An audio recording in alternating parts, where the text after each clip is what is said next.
مرنے کے بعد روح کیسے تڑپتی ہے؟ رسول اکرم صلی اللہ علیہ وسلم نے فرمایا، میت پر سب سے زیادہ سخت حالت اس وقت ہوتی ہے جب اس کو نہلاتے وقت۔ بسم اللہ الرحمن الرحیم۔ سکرات سے مراد موت کی شدت اور سختی ہے جو موت کے وقت پیش آتی ہے، اور موت سے پہلے ہر آدمی پر سکرات کی کیفیت طاری ہوتی ہے۔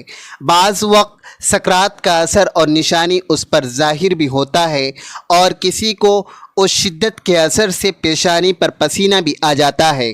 رسول اکرم صلی اللہ علیہ وسلم کو جب یہ حالت پیش آئی تو آپ اپنا ہاتھ پانی میں ڈال کر چہرے مبارک پر پھیرتے تھے اور فرماتے تھے، لا الہ الا اللہ، یعنی کلمہ طیبہ پڑھتے ہوئے فرمایا کہ موت کی بڑی شدت ہوتی ہے۔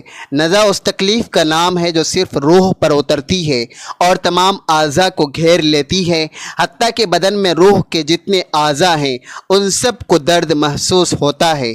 نزا کی تکلیف نفس روح پر حملہ آور ہوتی ہے اور تمام اعضاء کو گھیر لیتی ہے، کیونکہ ہر رگ، ہر پٹھے، بدن کے ہر حصے، ہر جوڑ، ہر بال، ہر جر اور کھال کے نیچے سے حتیٰ کہ سر کی چوٹی سے پیروں تک ہر جگہ سے روح کو نکالا جاتا ہے۔ اس لیے تم اس کے کرب اور تکلیف کا حال نہ پوچھو۔ حتیٰ کہ بزرگوں نے فرمایا کہ موت تلوار کی کاٹ، آرے کے چیننے اور کینچی سے کترنے سے زیادہ سخت ہے، کیونکہ بدن کو تلوار سے کاٹا جائے تو صرف اس لیے تکلیف ہوتی ہے کہ بدن کا روح سے تعلق ہے، تو جب صرف روح کو صدمہ پہنچے تو کس قدر تکلیف ہوگی۔ نیز جب کسی شخص کو مارا جاتا ہے تو وہ مدد بھی مانگ سکتا ہے اور چیخ بھی سکتا ہے، کیونکہ اس کے دل اور زبان میں طاقت موجود ہوتی ہے، لیکن مرنے والے کی آواز اور چیخ و پکار سخت تکلیف کی وجہ سے ختم ہو جاتی ہے، کیونکہ روح نکلنے کی بے انتہا تکلیف ہوتی ہے اور یہ دل پر سوار ہو کر پوری قوت کو ختم کر دیتی ہے۔ مرنے والے کے اعضاء کمزور پڑ جاتے ہیں اور اس میں مدد مانگنے کی طاقت باقی نہیں رہتی۔ یہ تکلیف عقل کو بھی ڈھانپ لیتی ہے، اوزان خطا کر دیتی ہے، زبان کو بولنے سے روک دیتی ہے۔ موت کے وقت انسان چاہتا ہے کہ روئے، چلائے اور مدد مانگے، لیکن ایسا نہیں کر سکتا، اور اگر کچھ باقی رہتی بھی ہے تو روح نکلتے وقت اس کے حلق اور سینے سے غرہ غرہ کی آواز سنائی دیتی ہے۔ اس کا رنگ مٹیالہ ہو جاتا ہے، گویا اس سے وہی مٹی ظاہر ہوتی ہے جس سے وہ بنا تھا اور جو اس کی اصل فطرت ہے۔ اس کی رگیں کھینچ لی جاتی ہے، حتیٰ کہ آنکھیں پلکوں کی طرف اڑ جاتے ہیں، ہونٹ سکر جاتے ہیں، زبان اپنی جڑ کی طرف کھینچی جاتی ہے، انگلیاں سبز ہو جاتی ہے اور ٹھنڈی بڑھ جاتی ہے۔ تو ایسے بدن کا حال نہ پوچھو جس کی ہر رگ کھینچ لی جائے۔ ذرا غور کرو کہ ایک رگ کے کھینچنے سے اتنی سخت تکلیف ہوتی ہے، تو اس وقت کا کیا حال ہوگا جب درد میں مبتلا روح کو بھی کھینچ لیا جائے گا، اور کسی ایک رگ سے نہیں بلکہ تمام رگوں سے اسے کھینچا جاتا ہے۔ پھر ایک ایک کر کے ہر عضو میں موت واقع ہوتی ہے۔ پہلے اس کے قدم ٹھنڈے پڑتے ہیں، پھر پنڈلی اور پھر رانیں ٹھنڈی پڑ جاتی ہیں، اور ہر عضو میں نئی سختی اور شدت پیدا ہوتی ہے، حتیٰ کہ گلے تک نوبت آ پہنچتی ہے، اور اس وقت اس کی نظر دنیا اور دنیا والوں سے پھر جاتی ہے۔ اس پر توبہ کا دروازہ بند ہو جاتا ہے اور اسے حسرت و ندامت گھیر لیتے ہیں۔ موت کے وقت مسلمانوں کو جب تکلیف ہوتی ہے تو اس پر اللہ رب العزت کی جانب سے انہیں نیکیاں عطا کی جاتی ہیں، جیسا کہ سنن ابن ماجہ میں روایت ہے۔ حضرت عائشہ صدیقہ رضی اللہ تعالی عنہا سے مروی ہے کہ رسول اکرم صلی اللہ علیہ وسلم ان کے پاس تشریف لائے، اس حال میں کہ ان کے پاس ان کا کوئی قریبی رشتہ دار موت کی سختی میں مبتلا تھا۔ رسول اکرم صلی اللہ علیہ وسلم نے مشاہدہ فرما کر حضرت عائشہ رضی اللہ عنہا سے فرمایا، اپنے رشتہ دار پر غمگین نہ ہو، اس لیے کہ یہ اس کی نیکیاں ہیں۔ اس حدیث سے معلوم ہوتا ہے کہ موت کے وقت ہونے والی سختی مرنے والے کے بدعمالیوں کا ہرگز نتیجہ نہیں ہوتی۔ مسلمانوں کے حق میں اس پر اجر و ثواب اور گناہ کی معافی کی امید رکھنی چاہیے۔ جب حضرت سیدنا جابر بن زید رضی اللہ تعالی عنہ کے وفات کا وقت ہوا تو ان سے پوچھا گیا کہ آپ کو کسی چیز کی خواہش ہے؟ تو ارشاد فرمایا، حضرت سیدنا امام حسن رضی اللہ تعالی عنہ کو دیکھنا چاہتا ہوں۔ حضرت سیدنا حسن رضی اللہ تعالی عنہ نے فرمایا، اے جابر، رسول اکرم صلی اللہ علیہ وسلم کا فرمان ہے، مومن اللہ کی طرف سے کسی بھلائی پر ہوتا ہے، اگر وہ توبہ کرتا ہے تو اللہ اسے قبول کرتا ہے، اگر کوئی عذر پیش کرتا ہے تو اس کا عذر قبول فرماتا ہے، اور اس کی علامت یہ ہے کہ مومن کی روح نکلنے سے پہلے اپنے دل میں ٹھنڈک محسوس کرتا ہے۔ یہ سن کر سیدنا جابر رضی اللہ تعالی عنہ نے کہا، اللہ اکبر، بے شک میں اپنے دل میں ٹھنڈک محسوس کر رہا ہوں۔ پھر دعا کیا، اے اللہ، بے شک میں ثواب کی خواہش رکھتا ہوں، لہٰذا اے اللہ میرے گمان کو سچ کر دے اور میرے خوف اور گھبراہٹ کو دور فرما دے۔ پھر آپ نے کلمہ شہادت پڑھا اور انتقال فرما گئے۔ ناظرین، انسان کی زندگی میں روح کو 3 موقعوں پر تکلیف پہنچتی ہے۔ انسان کی روح چیخیں مار مار کر روتی ہے۔ کیا آپ جانتے ہیں کہ موت کے وقت سب سے زیادہ تکلیف جسم کو کس سے ہوتی ہے؟ حضرت علی رضی اللہ تعالی عنہ سے جب یہی سوال پوچھا گیا تو حضرت علی رضی اللہ تعالی عنہ نے فرمایا، موت کی تکلیف آرے سے چیرنے اور کینچی سے کاٹنے سے زیادہ سخت ہوتی ہے۔ آرے کے ذریعے چیرنے والے انسان کو آڑے یا کینچی کے ذریعے کترنے سے اتنی زیادہ تکلیف نہیں ہوتی جتنی تکلیف موت کے آغوش میں آنے والے انسان کو ہوتی ہے۔ انسان کی زندگی میں روح کو 3 موقعوں پر شدید صدمہ پہنچتا ہے۔ انسان کی روح دھاڑیں مار مار کر روتی ہے، اور وہ 3 موقع کون کون سے ہیں؟ نمبر 1، انسان کی یہ جاننے کے باوجود بھی کہ یہ گناہ کبیرہ ہے، یہ گناہ عظیم ہے، اللہ تبارک و تعالی اس گناہ کے کرنے والے انسان پر غضبناک ہوتے ہیں، یہ جاننے کے باوجود بھی انسان کسی غیر محرم عورت کو جب ننگا کرتا ہے، ننگا کر کے اپنی آنکھوں سے دیکھتا ہے اور اسے ہوس کا نشانہ بناتا ہے، یہ وہ لمحہ ہوتا ہے جب انسان کی روح دھاڑیں مار مار کر روتی ہے، جب انسان کی روح کو صدمہ پہنچتا ہے، یہ وہ لمحہ ہوتا ہے کہ جب آسمان کے نوری فرشتے اس زانی پر لعنت کر رہے ہوتے ہیں، زانیہ عورت اور زانی مرد پر لعنت کر رہے ہوتے ہیں، حالانکہ اللہ تبارک و تعالیٰ کے نوری فرشتے اللہ تبارک و تعالیٰ کے حکم کے بغیر پر بھی نہیں مار سکتے اور لعنت کرتے ہیں، یہ بھی اللہ تبارک و تعالیٰ کے حکم پر ہی لعنت کرتے ہیں۔ فرمایا، جب انسان اپنی آنکھوں کے سامنے غیر محرم عورت کو ننگا کر کے ہوس کا نشانہ بناتا ہے، یہ وہ لمحہ ہوتا ہے، یہ وہ موقع ہوتا ہے جب انسان کی روح دھاڑیں مار مار کر چیختی ہے، چلاتی ہے، روتی ہے۔ دوسرا وہ قدم جب انسان والدین کو اتنا دکھ، اتنی تکلیفیں دیتا ہے کہ والدین اس انسان کے حق میں بد دعائیں کرنا شروع کر دیتے ہیں، اور یہ بدبخت انسان اپنی آنکھوں کے سامنے والدین سے بد دعائیں لیتا ہے۔ جب والدین بد دعائیں دے رہے ہوتے ہیں، یہ بدبخت انسان والدین کو دیکھ بھی رہا ہوتا ہے، ان کے منہ سے نکلی بد دعائیں اپنے کانوں سے سن بھی رہا ہوتا ہے، یہ وہ لمحہ ہوتا ہے جب انسان کی روح رو رہی ہوتی ہے۔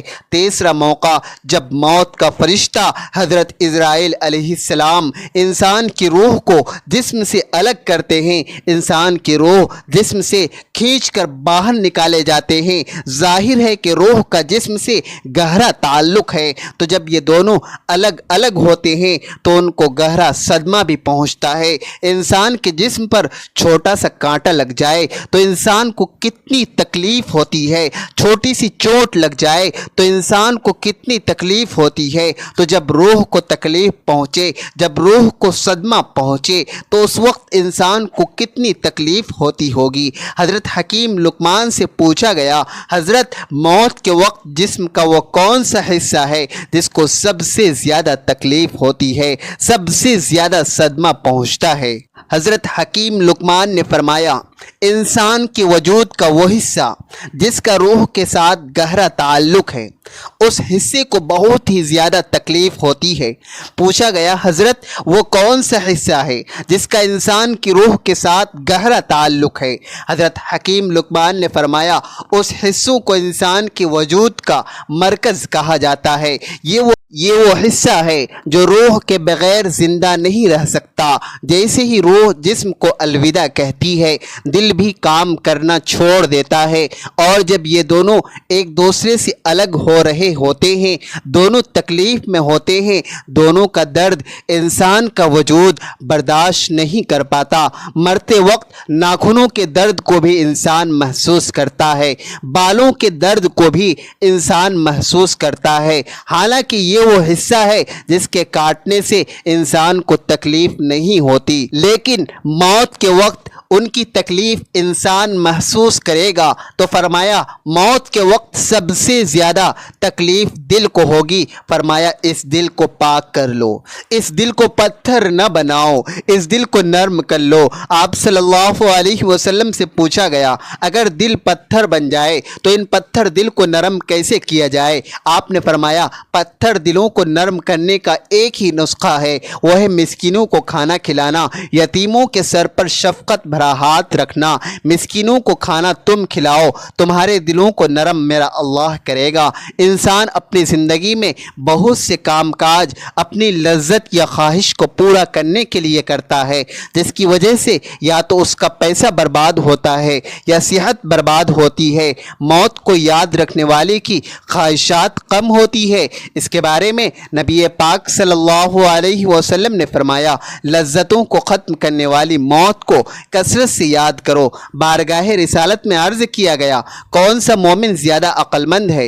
ارشاد فرمایا، موت کو کثرت سے یاد کرنے والا اور موت سے پہلے موت کی تیاری کرنے والا۔ یہی لوگ سمجھدار ہیں۔ ہر شخص کی جتنی زندگی مقرر ہے، اس میں نہ زیادتی ہو سکتی ہے نہ کمی۔ جب زندگی کا وقت پورا ہو جاتا ہے، اس وقت حضرت اسرائیل علیہ السلام روح قبض کرنے کے لیے آتے ہیں، اور اس شخص کے دائیں بائیں جہاں تک نگاہ کام کرتی ہے اسے فرشتے دکھائی دیتے ہیں۔ مسلمانوں کے آس پاس رحمت کے فرشتے ہوتے ہیں اور کافر کے دائیں بائیں عذاب کے فرشتے ہوتے ہیں۔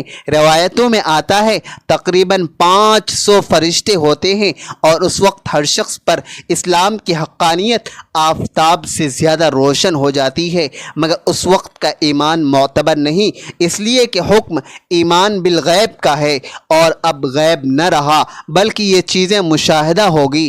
مرنے کے بعد مسلمان کی روحیں حسب مرتبہ مختلف مقاموں میں رہتی ہیں، بعض کی قبروں پر، بعض کی زمزم شریف میں، بعض کی آسمان و زمین کے درمیان، بعض کے پہلے دوسرے ساتویں آسمانوں تک، بعض کے آسمانوں سے بلند، اور بعض کی روحیں زیر عرش قندیلوں میں، اور بعض کی علیین میں۔ مگر کہیں بھی ہو، اپنے جسم کا تعلق بدستور رہتا ہے۔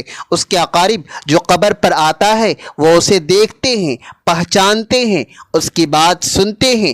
حدیث میں ہے کہ ایک طائر پہلے قفس میں بند تھا اور اب آزاد کر دیا گیا۔ علماء فرماتے ہیں کہ بے شک پاک روحیں جب جسم سے جدا ہوتی ہے، عالم بالا سے مل جاتی ہیں، اور سب کچھ ایسا دیکھتی ہیں، سنتی ہیں جیسے یہاں حاضر ہیں۔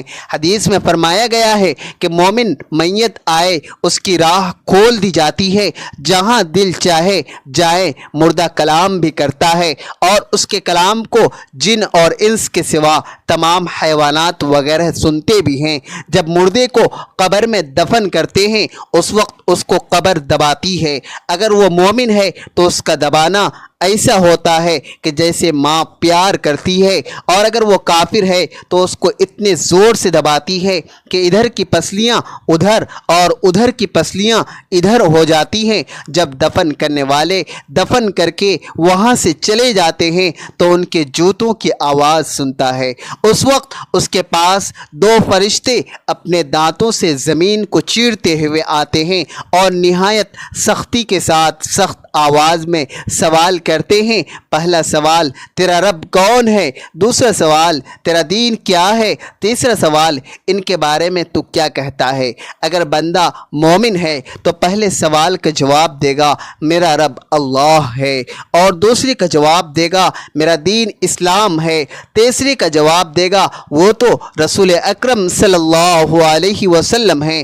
اس وقت آسمان سے ایک منادی ندا کرے گا کہ میرے بندے نے سچ کہا، اس کے لیے جنت کا بچھونا بچھاؤ اور جنت کا لباس پہناؤ، اور اس کے لیے جنت کی طرف ایک دروازہ کھول دو۔ جنت کی ہوا اور خوشبو اس کے پاس آتی رہے گی، اور جہاں تک نگاہ جائے گی وہاں تک اس کی قبر کو کشادہ کر دیا جائے گا، اور اس سے کہا جائے گا کہ تو سو جا۔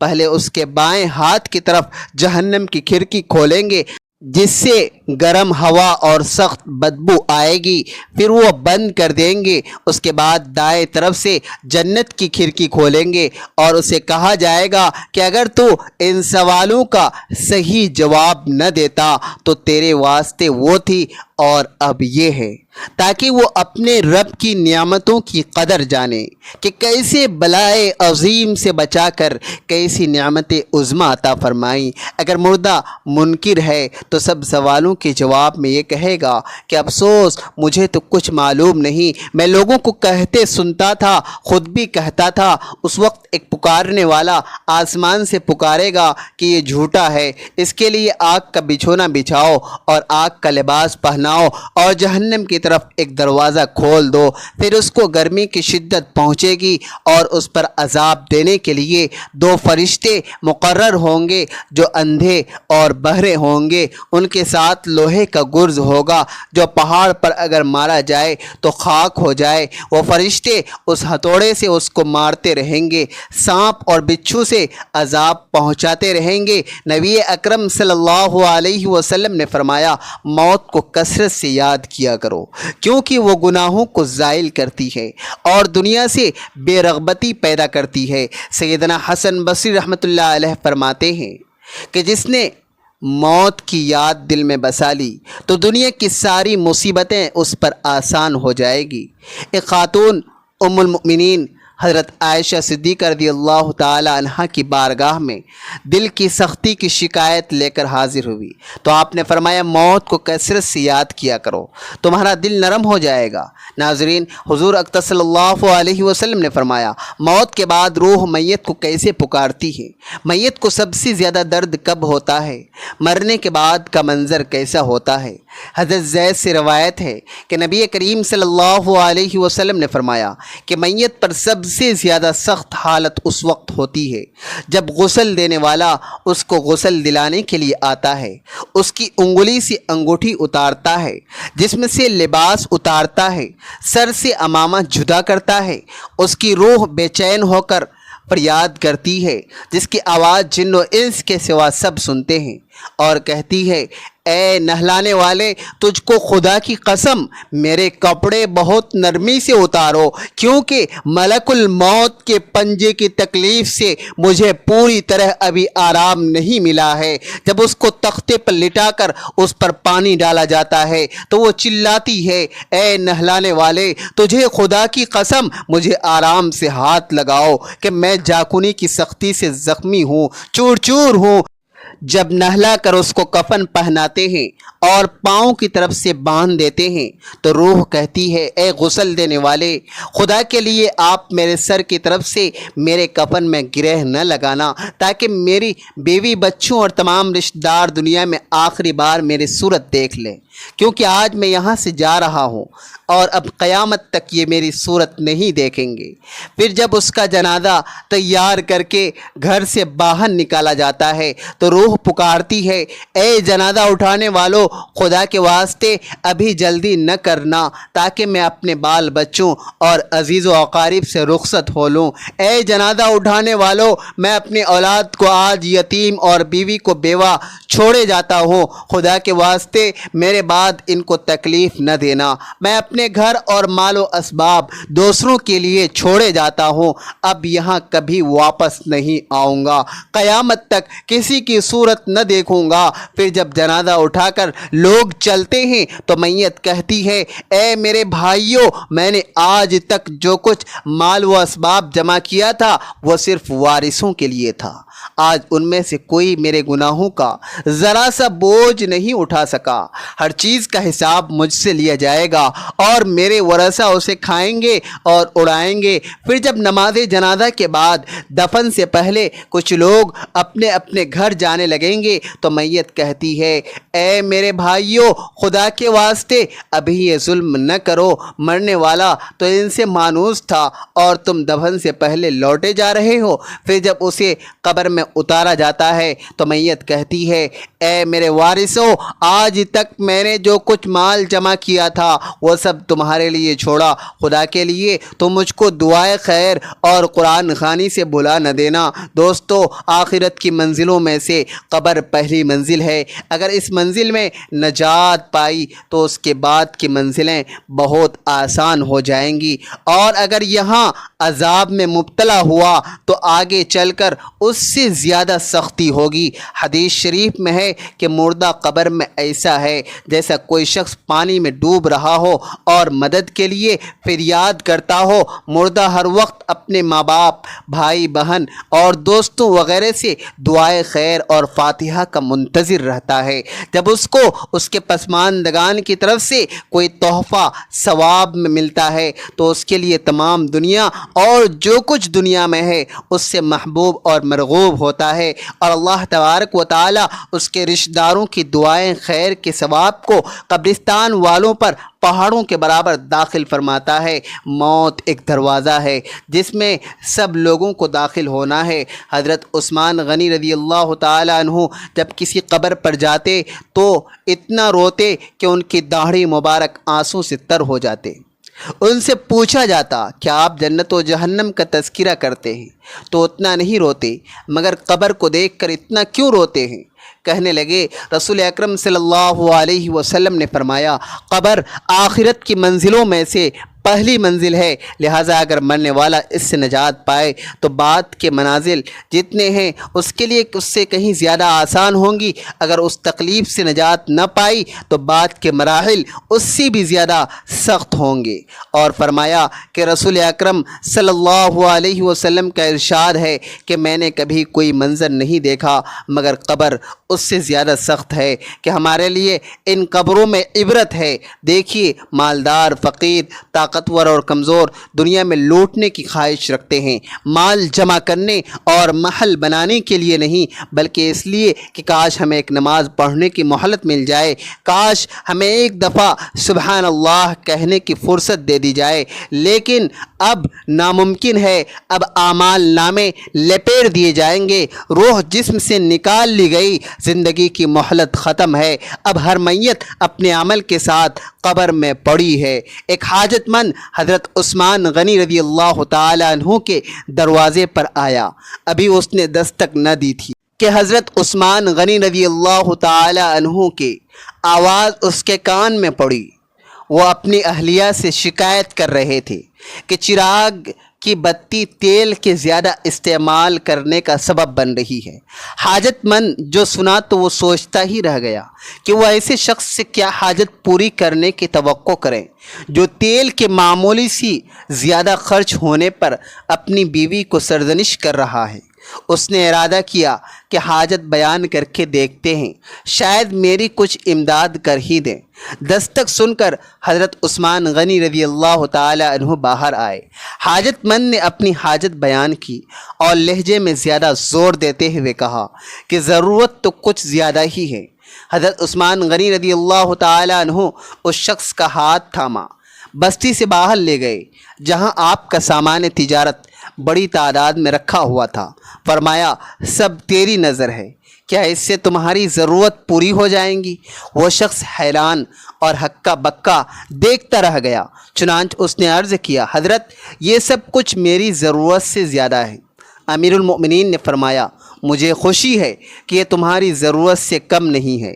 اس شخص نے کہا، اے حضرت ایک بات بتائیے، چراغ کی بتی قدرے موٹی ہو جانے پر آپ اپنی زوجہ محترمہ کو سرزنش کر رہے تھے، حالانکہ چراغ اس قدر روشنی رکھے ہوئے ہیں شاید صرف 1 درہم کا تیل استعمال نہ ہوتا، وہ تو آپ کو گوارا نہ ہوا، اور یہاں ہزاروں کا سامان مجھے بلا تعامل دے رہے ہیں۔ تب آپ نے فرمایا بھائی، چراغ میں تیل کی زیادتی اسراف ہے، اور اسراف اللہ کو پسند نہیں، اور مجھے اللہ کے حضور اپنے اعمال کی فکر رہتی ہے، یہاں مجھے فکر اعمال لاحق ہے، اس لیے میں نے سرزنش کی۔ سامان تمہیں اللہ کی خوشنودی کے لیے دی ہے، صدقہ دیا ہے، اس پر اجر کی امید ہے اور وہاں پر حساب کا خوف ہے۔ اللہ تبارک و تعالیٰ سے دعا ہے کہ اللہ تبارک و تعالیٰ ہم سب کو دین کی سمجھ نصیب فرمائے اور ہمارا خاتمہ ایمان پر فرمائے، آمین۔ دعا ہے کہ اللہ میرا سنانا اور آپ کا سننا اپنی بارگاہ میں قبول فرمائے، آمین۔ ناظرین، گزارش ہے کہ اللہ کے 99 ناموں میں سے کوئی ایک نام کمنٹ میں لکھ کر ضرور شیئر کریں۔ اللہ ہم سب کا حامی و ناصر ہو، آمین۔ چینل کو ضرور سبسکرائب کریں۔